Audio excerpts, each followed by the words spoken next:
All right, we're in Notes 5, Evaluating Exponents and Square Roots. First of all, when you have the same number that is being multiplied by itself several times, meaning more than 2, you have the option to rewrite it in terms of an exponent. For example, we can write 5 4s that are being multiplied together as 4 to the 5th power. If you go ahead and evaluate it, it equals 1024. In looking at the 4 to the 5th power, and here it is again, the 4 is referred to as the base, and the 5 is called an exponent. And of course, the result is the product. But that would be the product. Anyway, as we mentioned in a previous video, when you multiply 4 5s together. In words, this can be read as 3 to the 2nd power or 3 squared. 3 to the 3rd power can be read as 3 to the 3rd power or 3 cubed. After that, you just say to the power. For instance, 3 to the 4th power, 3 to the 5th power. Usually an exponent of 1 is not written, so there is no exponent that appears. And just for example, every single number that exists has a power on it.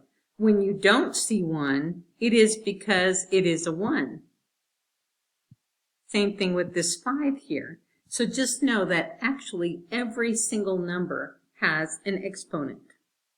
An exponent of 0 always causes a non-zero number raised to it to go to 1. So I always just say anything to the 0 power is 1. Anything to the 0 power is 1. Now, let's go ahead and rewrite these using exponents. We have a base of 15, and there are 5 of them. So I can write that as 15 to the 5th power. Same thing with the negative 8. Now, because the negative 8 is the entire base is a negative 8, you put it in parentheses, and since there are 3 of them, we raise it to the 3rd power, or cube it. When you have a product of numbers and there's several in sequence like that, we can write each piece using an exponent. So the base of 5 here would be raised to the 3rd power times a base of 2 that is raised to the 2nd power. Let's do it for this number 4. Pause the video and then turn it back on and see if you got it. We're going to group the 3's together, the 7's together, and then the negative 11. So each one of those bases will be raised to an exponent. It will be 3 to the 3rd power times 7, and there are 3 of those, to the 3rd power, times a negative 11. And since the base is a negative number, you're putting it in parentheses, and that one will be raised to the 2nd power. Now, it is important to include that they are being multiplied together because they're all being multiplied together individually. So when they're grouped using exponents, right, then you still have to multiply them together. Now, let's evaluate these expressions. Because we know that 3 squared means 3 times 3, and I'm not going to write them all out because we can just say that, right? 3 squared is 3 times 3, which is 9. 3 to the 0 power. Wait a minute. Anything to the 0 power is 1. 5 to the 4th power. Okay, well, I'm going to have to write this one out a little bit. 5 times 5 times 5 times 5 for this reason. If you can't do it in your head, you can always break it down. Now, we learned before when you're multiplying integers together, you can multiply these 2 together, we can multiply those 2 together, and then we can do the long division out to the side of, the long multiplication out to the side if we needed to. 5 times 5 is 25. 5 times 2 is 10, plus 2 more is 12. Bring down the 0 so that we can work with the tenths value. 2 times 5 is 10. Carry the 1. 2 times 2 is 4. Plus 1 more is 5. That's how we're going to get 625. Now, I'm not going to multiply all of them out, but every now and then I'll still do one just to keep us legged up. Anything to the 0 power is 1, so number 8 is 1. 1 to the 7th power. This is really a neat thing. If you can imagine writing them out, and I actually will on this one, just to show you this time, it's kind of a neat one. Anytime you have a base of 1 that's written to any power, 1 times, it doesn't matter, right? It's still going to be 1. 2 to the 5th power, and again, if you need to, you can write it out, because now we know what it means. 2 times 2 is 4, and this 2 times 2 is 4, and then bring down the last one. 4 times 4 is 16, bring down the last one. 16 times 2 is going to be 32. Any way that you want to get there. 7 squared. Well, that's 7 times 7, which we know because we've been reviewing our times tables. That's 49. Let's see. On this one, we have a negative that's not included on the exponent. How do I know that? Well, because it's on the outside. So this is after the fact.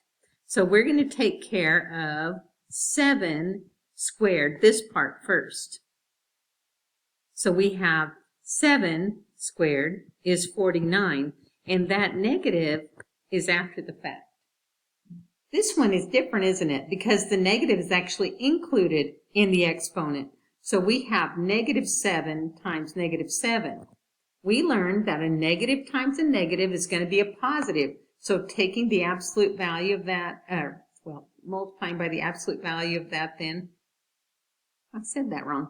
Negative times a negative is a positive, and then you multiply the 7 times 7 is 49. Let's continue.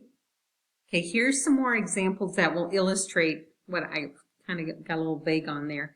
So if we have a negative 7 squared, you actually have to deal with the exponent first, don't you? So we're going to do the 7 squared, which is 49, and the negative is after the fact. Why? Because he's not included in the parentheses. Now, if you remember the one that we just did, the reason we got to include the negative on the squaring part is because the negative was in parentheses. This number 14 is similar to 12, where we had to bring the negative down after the fact. We took care of the squared part first and then brought the negative down. 3 to the 3rd power is 3 times 3 times 3, which is going to be 27. Now that I know that 3 times 3 times 3 is 27, because these make 9, times 3, which will give us the 27.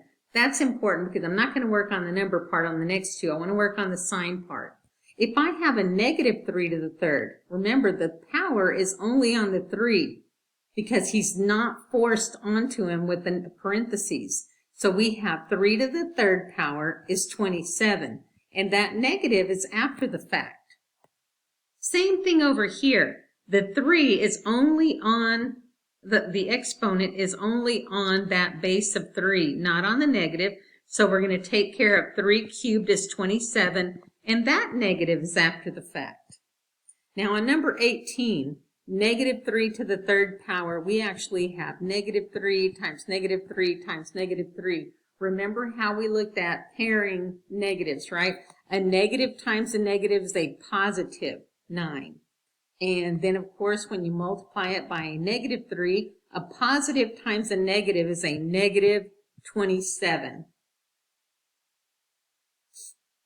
Now let's do these next ones. If we have negative 2 to the 4th power, it's like having this.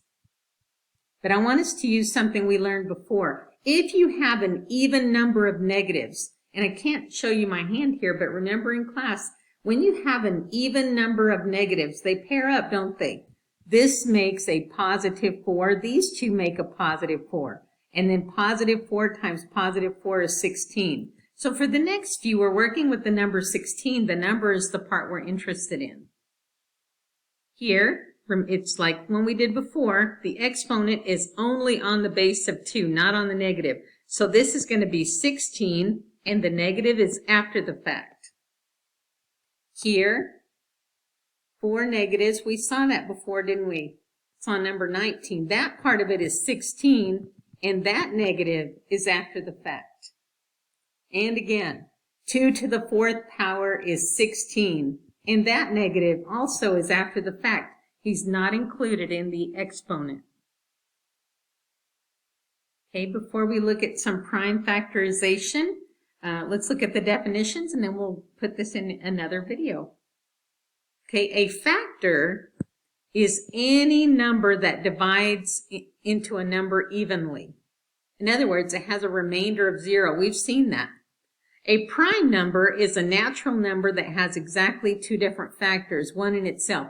Kind of like the number 7. Think about the number 7 real quick. The only 2 numbers that multiply out to be 7 are 1 and 7. That's what they're talking about when they say a natural number that has only exactly 2 factors, one in itself. That's what makes it prime. Okay? A composite number, here's some prime numbers, examples of numbers that have only factors of 1 in themselves.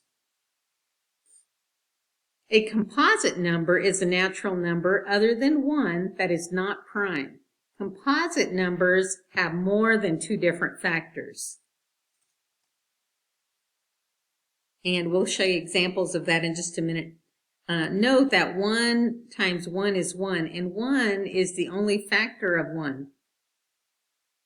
It does not have exactly 2 different factors, and it does not have more than 2 different factors.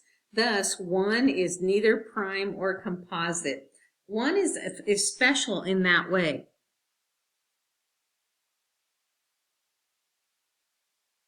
For the prime factorization of a number, it's where you find all of the factors that are prime numbers of a number. And here are the steps to do it, and we'll see them in the next video, but I want to go through the steps with you. First, factor the composite number into any 2 factors.